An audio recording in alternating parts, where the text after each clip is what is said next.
Welcome to Living Martial Arts with Master Ray Gale, aka the Dark Master. Living Martial Arts discuss and examines the everyday exercise, philosophy, and lifestyle of the martial arts enthusiast. The host talks about his own training, past and present, and he also interviews many martial artists to discover how they continue to live their own martial arts journey. Tune in for top tips on how to get the best out of your martial art. Or perhaps you're thinking of starting a martial art. This podcast offers you an easy way to dip your toe in. Sign up for the newsletter at livingmartialarts.com and get regular updates and training tips direct to your inbox. Follow the Dark Master on Twitter, YouTube, and Instagram at Living Martial Arts.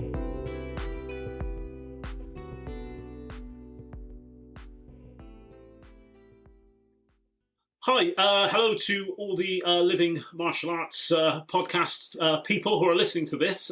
This is me, the Dark Master. I've got a fantastic guest for you today.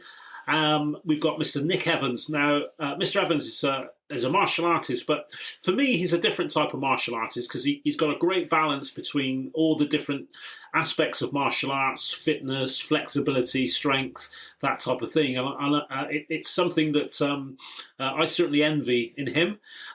He's got a unique approach, I believe, in the way that he approaches his martial arts. So we're really, really happy to have you on the podcast, Mr. Evans. How are you doing? Yeah, very well. Thank you, Mark. And thanks for having me. It's been a pleasure to be interviewed by you. Thank you. Excellent. Well, as I said, I think it's great. I think it's nice to have a cross-section of people on this podcast, so hopefully inspire some of the people who are listening. And as I said, I think that you've got a great approach to your martial arts training, and hopefully you can hear some of that later. But diving straight into it, I know a little bit about your martial arts journey. I was there at the start of it, but perhaps you can give us an overview of your martial arts journey, how it started, and how you've come to where you are now. Yeah, sure. So I think I started kind of late. I was 17 when I started Taekwondo. I wasn't super sporty at school. Didn't really get on with football, hockey, rugby, or any kind of ball sports, and not very good at that at all. I used to climb trees, ride my bike with my friends, that kind of thing. I started working out when I was about 16, and then decided that I probably ought to do something with any kind of strength that I was kind of getting. I seemed to get on okay with that. A friend of mine was doing Taekwondo, like lots of people. They were opening a club in Wootton Bassett, which was being opened by Master Ogborn. I went along with some friends. It was cool. We liked it. And I stayed at it, and that's kind of how it started. And I stuck it, and I found after a while that doing martial arts combined with sort of some strength training seemed to help me find my groove with sports.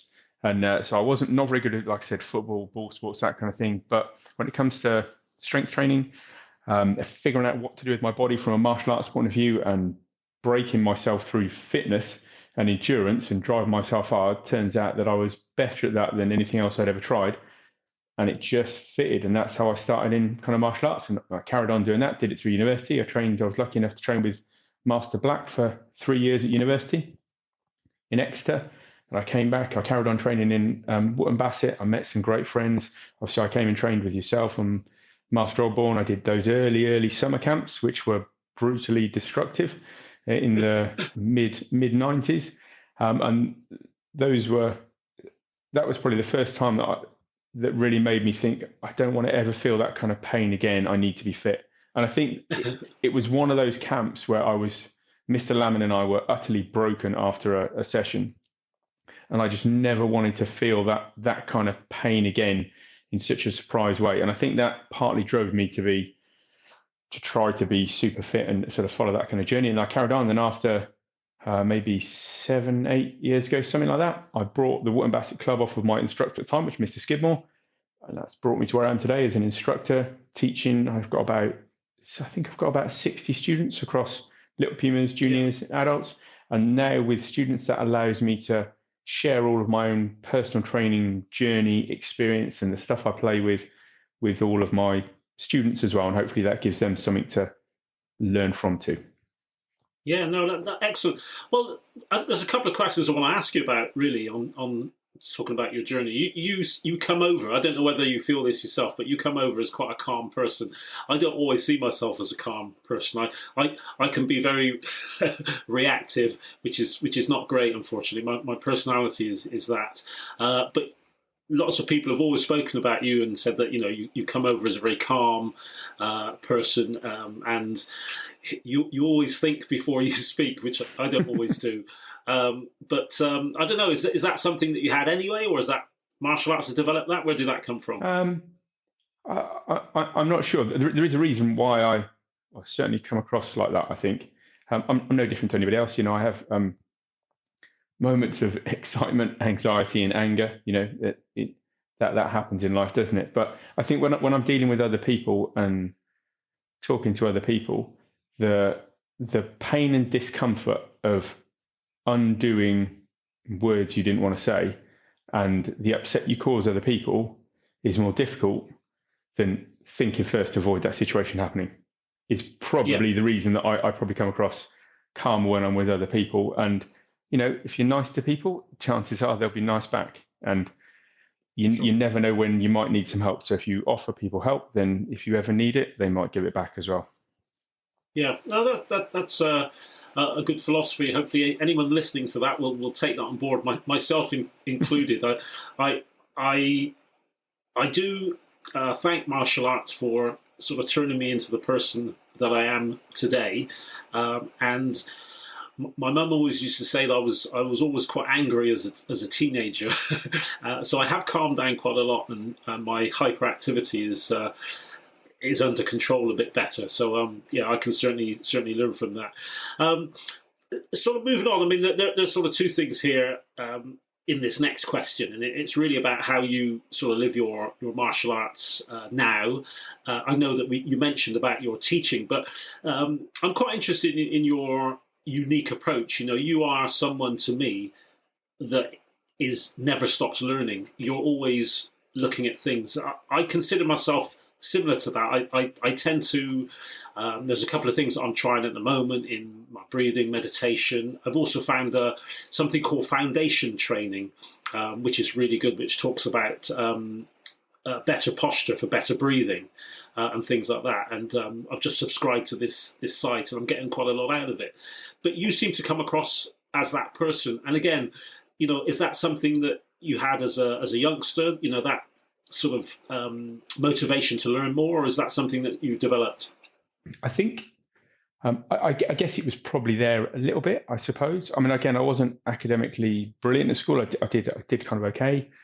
It wasn't until, interestingly, and I'm pretty sure martial arts probably played a part in this. It wasn't until I did do a degree, and I did get a degree. It did nearly break me. I did chemistry, and that is hard, and it. Oh, wow. Probably not I did it, but I'm certainly no super research scientist.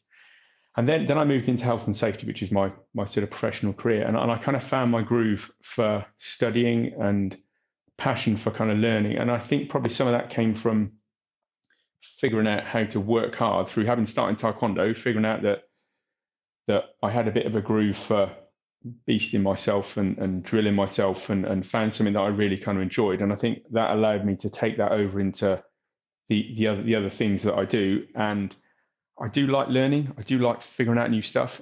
I do get bored quite easily, I think. And yes, from a training point of view, I definitely have a sort of training philosophy, training approach that it's completely the journey that's the best bit. Because anytime and I do quite a lot of cycling as well, and anytime you peak for an event or something like a grading or a big cycle ride or a peak for a thing, there can only ever be a downside after that. Because a peak has to have a downside. It can't have anything else. And it has to have an upside and it has to have a downside. And everything in life has to have balance, everything. So, and the journey is the best bit. And you see lots of people, they peak for a thing, they're their first 10K or a grading, and then they fall off the wagon and they don't get back on their training. And so learning that the best bit about training is the journey means that I keep looking for things to make that journey longer. So, recognizing that there's a downside on the back of any kind of peak and learning how to manage that, and learning how to reinvent your training and find new stuff, and never. It's not like I don't really look for. I'm not, as you know, I don't have a competition history in Taekwondo. Like I've done some competitions, and I have a history of being beaten a bit, and I've got a couple of medals in the cupboard, but nothing special. Not like a lot of my kind of peers at my sort of grade. But I do enjoy that journey side of that sort of journey side of training, and finding new ways to get better for myself, and not specifically because I want to be better than anything in particular, just because I like to be efficient. So like I've looked at breathing in different kind of ways because I want a better posture, and partly that was because of a sort of back operation some time ago. But in amongst that, where pre having the operation, or before I had the operation, I was doing a Systema seminar, like a Russian martial arts seminar, and they were doing some breathing stuff. And I suddenly realized I knew nothing about breathing doing exercise. And so it's both a wake up where you go, oh, I thought I was good at stuff. And then you've been completely leveled to less than a white belt. But then, you let that settle in a little bit, and then you go, oh, actually, there's a ton of stuff I don't know about. Well, that gives me a load more material to learn about. And then you can add more layers and dimensions to the stuff you're already doing. So as soon as you take breathing practice and you add it to, I don't know, some press ups or a pattern or sparring, it suddenly gives you a whole nother level of an area to play with. And that creates essentially an endless journey. And if the journey is the interesting bit, then that gives you a pathway of training forever. And given I enjoy training, then in theory, that gives me something that's going to keep me entertained and allow me to explore my, the playful side of my kind of training, stay fit. And then along the way, I do loads of interesting stuff, hopefully. And then that's something hopefully other people find interesting if I share with them. Yeah, that's a great explanation there, and something else. And I don't know whether, for me, as I've got older, I've sort of realised a lot of things regarding movement and training.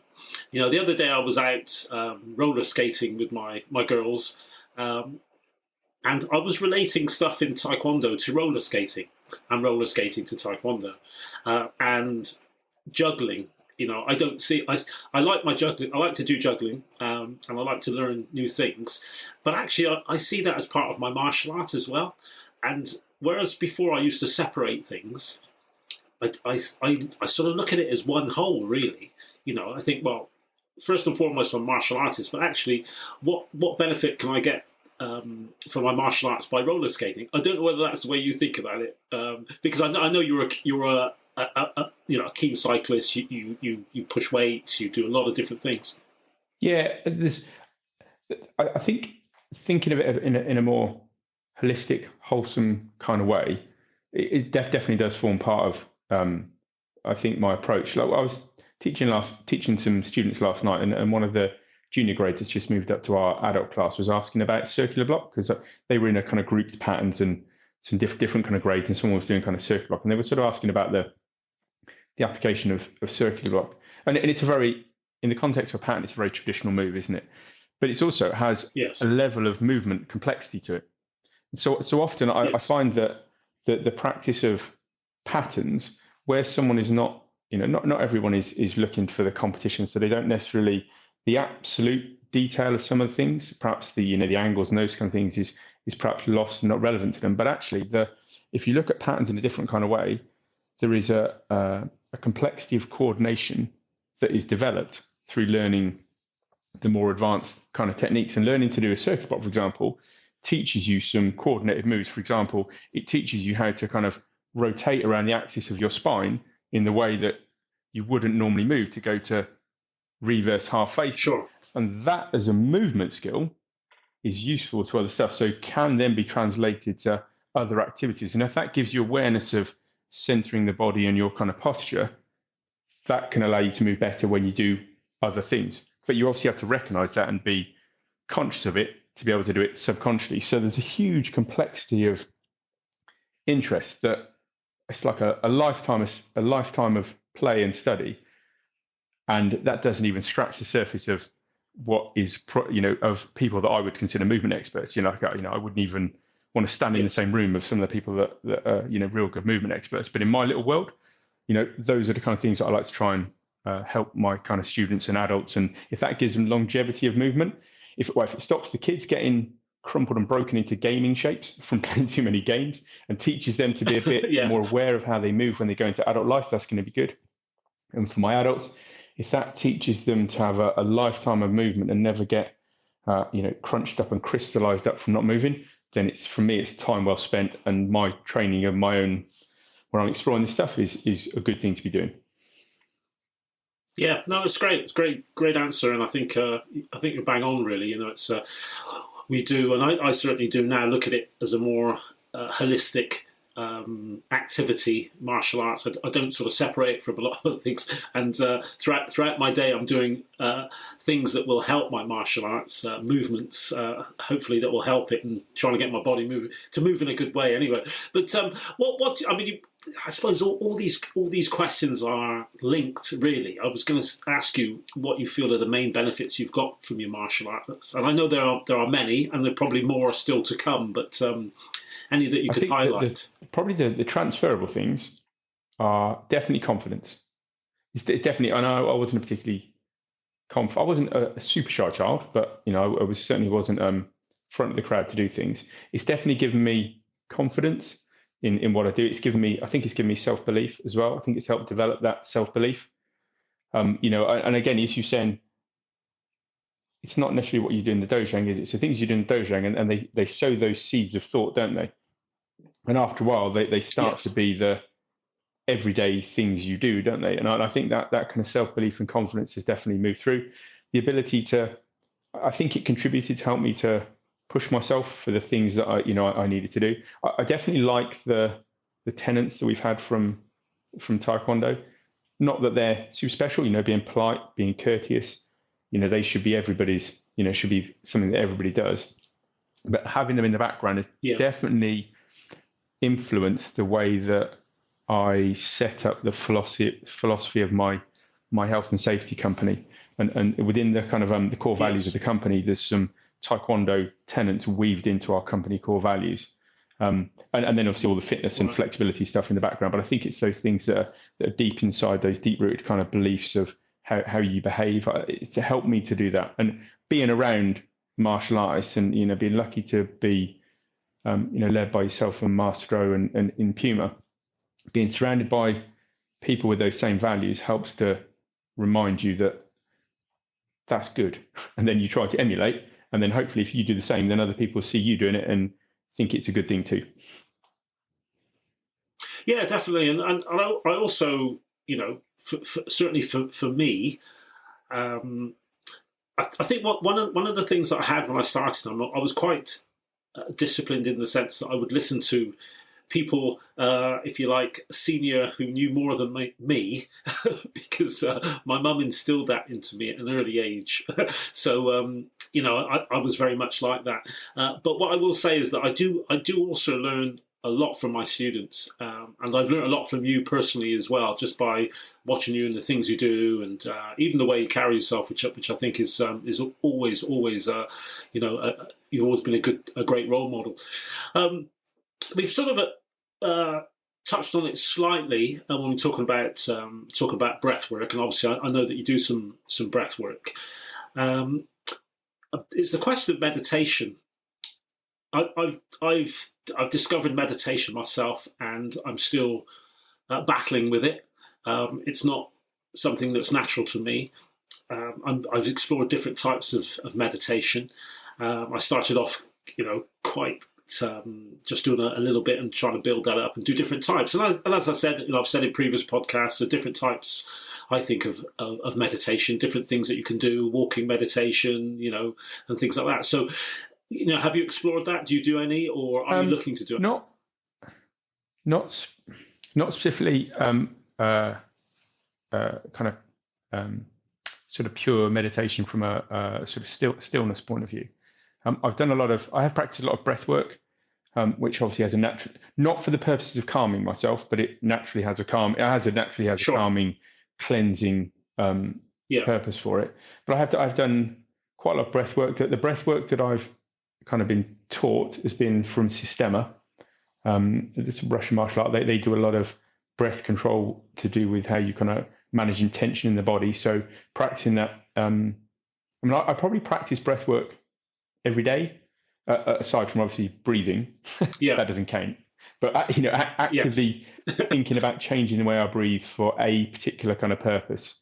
So I practice it. I practice when I'm training, and I sort of practice when I'm walking around. And some days I do more than others, but I don't have a particular time I sort of dedicate to it. I just think about that sort of stuff while I'm sort of moving around. From a meditative point of view, I was talking to a friend that I cycle with recently. We were on one of our cycling chats, and he was looking at doing a bit of meditative work to do with managing sleep. And I was explaining my training in the morning, like I'm very routine, disciplined about the training that I do in the morning. And I think that might satisfy and help to achieve some of the same end goals that meditation can achieve. It's something I do first thing in the morning when no one's up. I've got my own home gym. I go and train in my own home gym, and I can get completely lost in my workout. And while I'm working out, I don't think about anything else. Like there's no work emails, there's no work people contacting me. And I can find that for that period of time, I can effectively achieve the equivalent of like an empty mind just by focusing on the things that I'm doing. And I always finish my workouts, even if I've started feeling a bit, mentally cluttered because of either work's bothering me or something else is troubling me. The normal kind of stuff that you have in the day.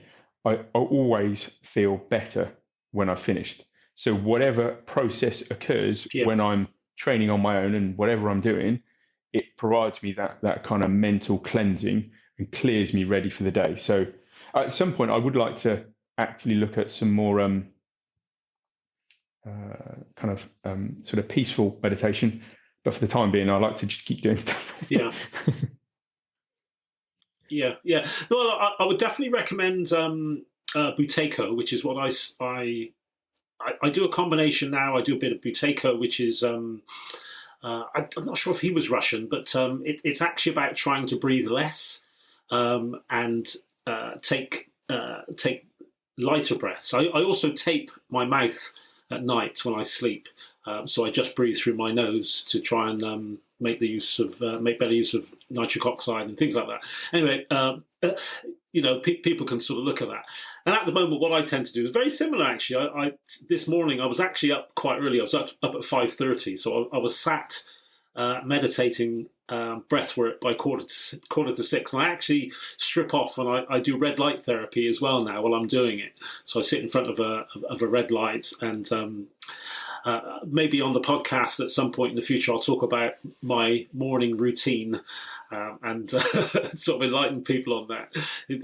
I can imagine, it can sound a bit bizarre, me sitting there, nothing on, in front of a red light, breathing and meditating, but it is great. And to be honest, when I do it, I do feel much, much better, and it sets me up for the day. So I can sort of understand what you're saying there. About what you do, and it certainly does help me. And I don't think about anything else. That's it. But when I finish, bang, I'm straight into it. So it brings me on to my next thing, which again I don't think any of these really are in isolation, because I think they all work together. And I think once you get into one thing, it leads on to something else.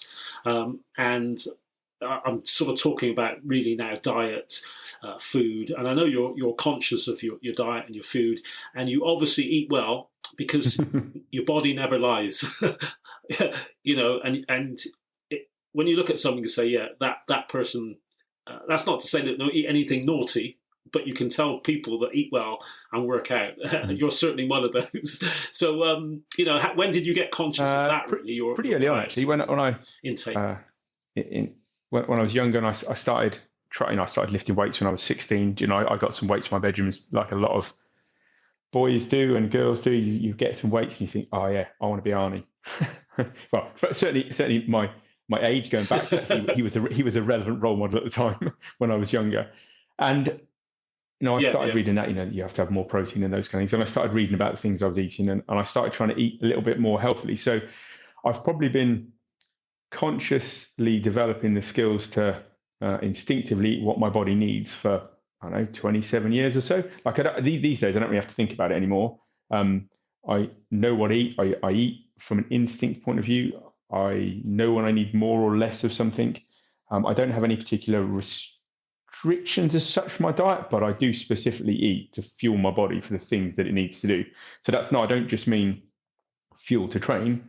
I fuel it for, healthy immune system, for, good joint health, for, good sleep, good calmness. I basically, I have a lot of vegetables. I have a decent amount of fruit. I eat a high protein diet. I don't eat a great deal of wheat, but I do eat some. I don't have a great deal of sugar, but I do eat some sugar.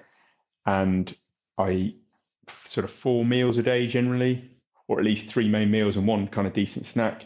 I don't count calories, but I do basically know the calories in most food types because I've spent so long looking at it. I can pretty much estimate sort of calories. So, and I know when my body needs more food from a training point of view. I can tell when my body feels like digestively uncomfortable, and I can dial my food up and down to kind of manage that sort of stuff. And I do allow myself to eat, biscuits and cakes occasionally, just very infrequently. And and all the foods I eat are foods I really, really like eating. Yeah. Well, it's. I would definitely concur with all of that. One thing that I've realised, and I've only probably realised it in the last few years, is that one size certainly doesn't fit all. And again, I've mentioned this in previous podcasts, is that people forget to listen to their body. I think your body will tell you everything you need to know if you listen hard enough and you pay attention to it. Because as soon as you eat something, within a short space of time, your body will tell you whether it's good for you or not, just by the reaction. And actually, it's an interesting question. I don't know whether you do this, but what I've started to do is I've actually started to do regular bloods.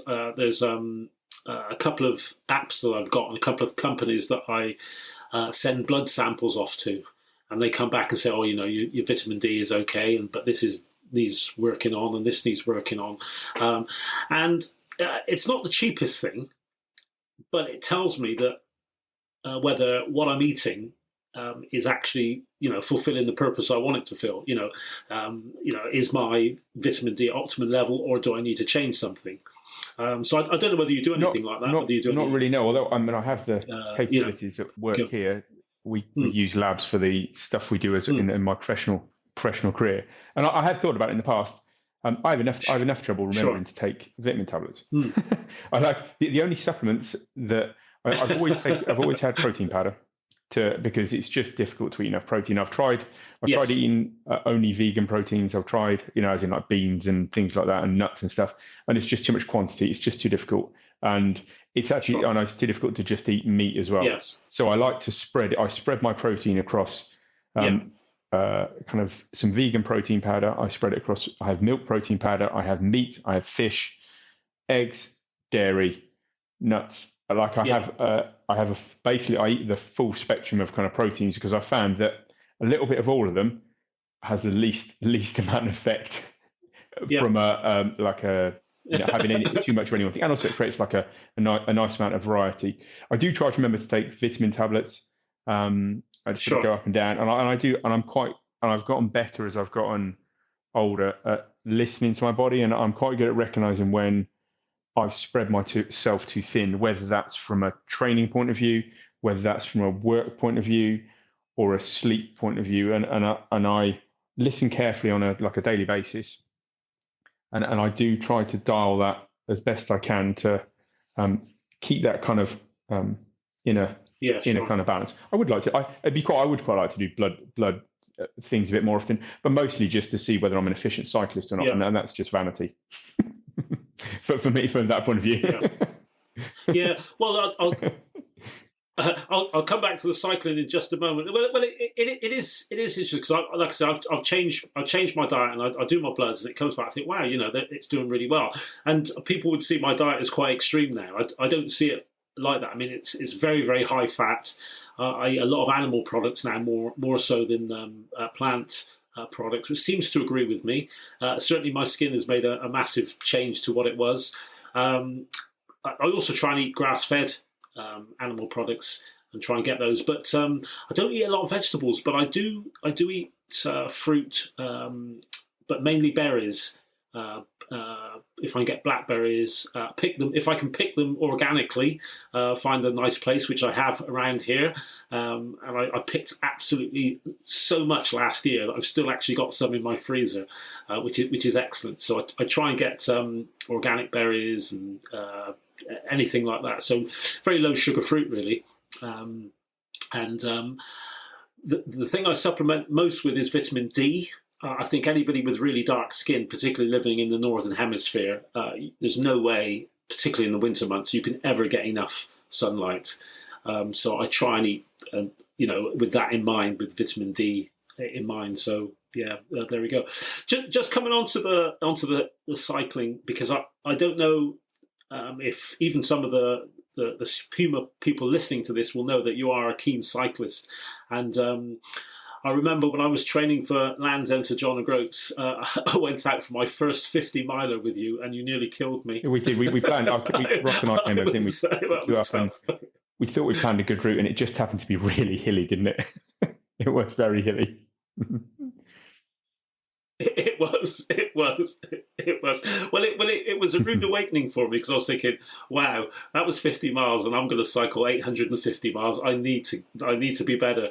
But it was actually, it was a great lesson for me as well, really, because if anybody would have told me I would have felt like that after 50-mile cycling, I would have said, well, I'm pretty fit, But it completely worked my muscles and my cardiovascular system in a different way. And you were talking earlier about being broken. I was certainly broken after that one, but it did spur me on. I'm not a quitter, so I thought, well, okay, come on, let's sort it out. But why? Where did that come from? Why did you sort of take up cycling? I know you still do it, and you are a very good cyclist. I've seen you when I was a kid with my friends. We just used to cycle around and make jumps and on BMXs and play around.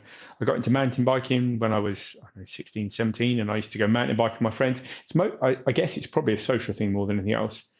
I just do a lot of it with my friends. I did a lot of mountain biking, and then I transitioned to road cycling probably maybe 14, 15 years ago. Again, my friends and I, we started having families, which means going out cycling all day long is not very family compatible. Going out on road cycling in Wiltshire, you can get in 50 miles or 3 hours of cycling quite easily from our doorstep. And so these days, I try to cycle maybe 3 times a week. I do a couple of, if we can get out on the road, we get out on the road. Otherwise, I do a couple of indoor sessions on a turbo train. I use those for interval training. And I like cycling fast. I like cycling hard. I like the kind of fitness gain you get from it. But my weekend cycling, we try to go out most weekends for like maybe a 50-mile ride if we can, and a coffee. It's a social thing, socialise with my friends, and we just happen to, if we can, we ride hard. If we're feeling a bit lame, we ride softly and a little bit less. But I just enjoy. It's just a great way to see the countryside. It's a great way to get fit. It's a great way to socialise. It's like a lot of things, when you're out cycling with your friends and your cardio is being tested, it levels everything, doesn't it? And you can have really open, honest conversations, and you can just, who doesn't want to spend 2 or 3 hours talking to their friends and getting fit at the same time? It's just perfect.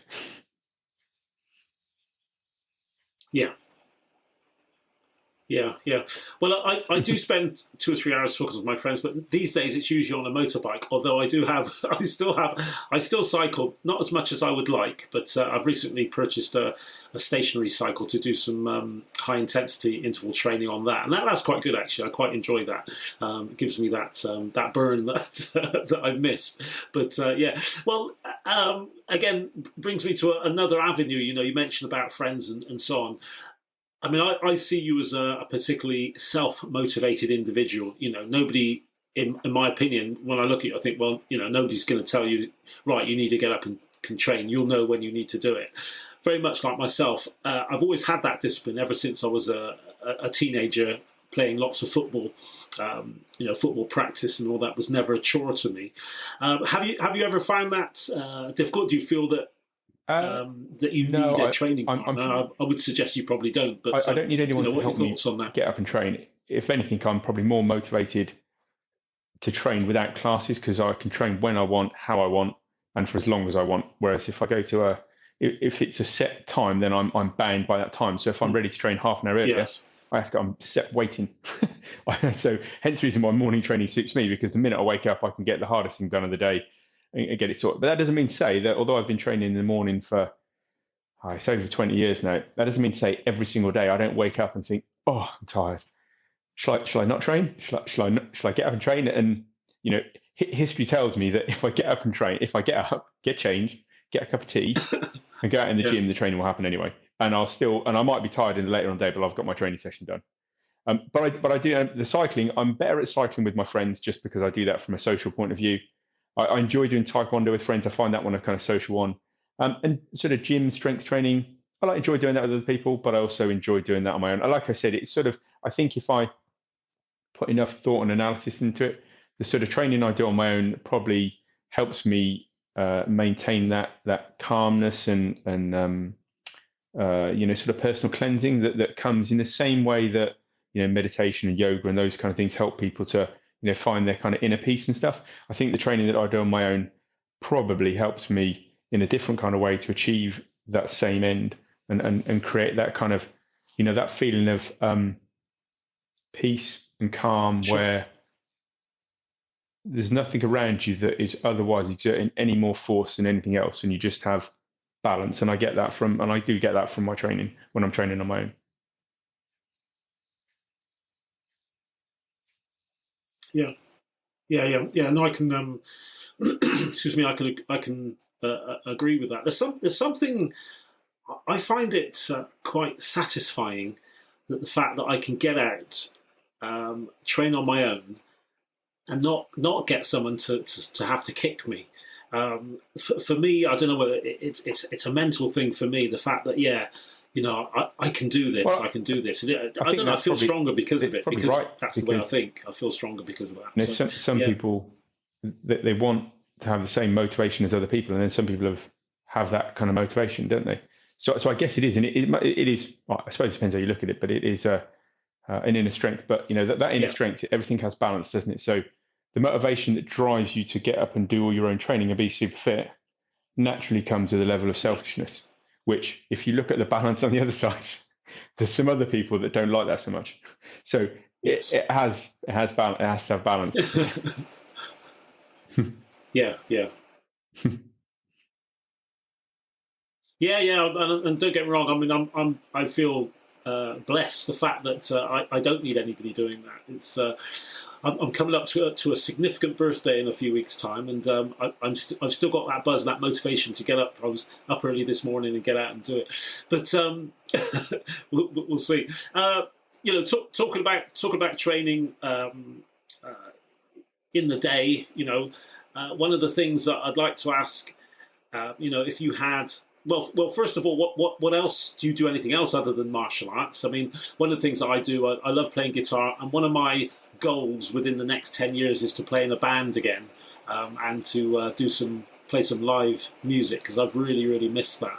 I'd like to do that again. So I don't know if you have anything like that you'd like to do. Or, well, I guess most of my what you do when you're not hobbies, doing your martial arts or your cycling or your training. Spending time with my family and just hanging out with the family and watching films and going for walks with the dog and the family. From a hobbies point of view, it's mostly fitness related, so taekwondo, cycling, strength training, and stuff around kind of training, because it occupies a fair amount of time during the week. By the time I've sort of trained in the morning, cycled at the weekends, taught taekwondo, just not a lot of space for any other kind of sort of hobbies. Music, I'm not particularly musical, so I'd quite like, although strangely, I would quite like to learn. I'd like to learn to play the piano. Whether I'm prepared to make the sacrifice to give up physical time now to play the piano at the moment is probably a no. But in the future, maybe. I'd quite like to, as I transition and get a little bit older, I think I'd like to move into some more sedentary movement practices. I quite like the idea of getting into Tai Chi, learning a bit more about Tai Chi. And maybe a bit more about a bit more sort of yoga. Quite enjoy doing yoga now with my wife and stuff sometimes. But again, I like it, but I still like doing physical stuff for the time being. So there'll be a sort of balance. So I think there'll be a balance later on in life for that. And I'm busy working as well. Yeah. Definitely. I must say I certainly enjoyed my brief encounter with Tai Chi, I have promised myself that I would get back to doing some, and I did really enjoy it. And as you say, the balance between doing a hard martial art and a soft martial art, it's really good, and one actually does complement the other. I think the soft martial art of Tai Chi actually enhances Taekwondo and vice versa. So yeah, the two together are great. Well, we're nearly to the end. We're almost, believe it or not, that's that's quite on time there. I don't know if there's anything that you want to add or mention to the audience, maybe some of the youngsters listening regarding their martial arts training and being fit. I mean, we all know that being fit is a good thing. We all know that leading a healthy lifestyle is an important thing. But it's figuring. I think each person's got to figure out what it is that they use to motivate themselves, and learning to recognize. And I guess it's reading your own body and learning to recognize when you need to override your willpower. When your willpower says to you, but it's easy in the evening to think, I'm going to get up tomorrow morning, I'm going for a 20-mile run. I've got this covered. I'm going to get up in the morning, I'm going to go for a run. But we know that when you wake up in the morning, your body does not go, let's go for that run. It says, why don't you stay in bed? Why don't you just stay in bed? Let's do it tomorrow. and if you're not careful, let's do it tomorrow basically becomes a year of not doing any exercise. The only difference, a bit like the only difference between a white belt and a black belt is, a black belt's just a white belt that didn't give up. The only difference between a fit person and someone that's not fit, the fit person puts their training clothes on and go and does whatever it is they need to do. Yeah. And it's not the intensity that you train at, it's the fact that you were there in the first place. The ability to, the reason that you don't break when you're training is not because you can train really hard. It's because you spent enough time doing all of those training sessions where you were feeling tired or you weren't really feeling the groove, but you were there anyway. And by doing that, that means that when you get to those training sessions, when you're feeling better, you can give it some and you can give it your all and you don't break. And I find that certainly as I've gotten older, and I say older, as my friends and I have got to, when we've got kids and stuff, and so you naturally get more tired and you get to the middle of your life into your kind of 40s and you've got responsibilities of jobs and that kind of stuff. The amount of times I turn up to train either at class or in my own gym or, the amount of times that I'm thinking I'm tired. I could definitely call this one in for a coffee. but actually recognizing that it's that consistency is just what makes a difference between, actually feeling good about what you've done or maybe just not training.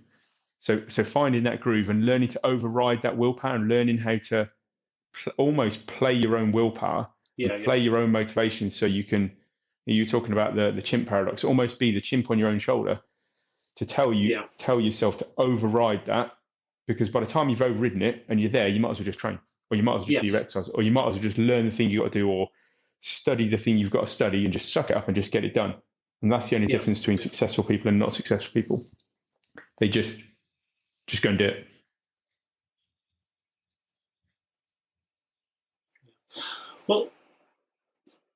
Well, no, thanks for that, and I think you were a great model. That last speech that you did was really you. And first of all, I'd just like to say thank you very much for coming on the podcast. It's been fantastic.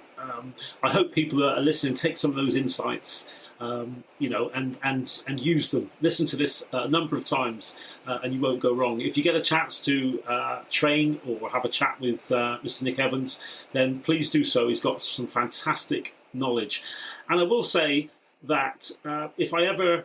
There are certain people I look at and I say, well, I would love to be a little bit more like them. You are certainly one of the people that I would love to be a little bit more like. It would certainly do me a lot of good just to have a little bit of Nick Evans in my head. But thanks very much. I really appreciate it. Wish you all the best, and keep training and keep inspiring people. Oh, definitely, yeah, anytime. Excellent. Let's hope we can do it again sometime. Thanks. Okay, thanks everyone. That's the end of this one. So please go to livingmartialarts.com, sign up for the newsletter. You can catch me on social media at the same name as well. I'll see you soon with our next guest. Thank you.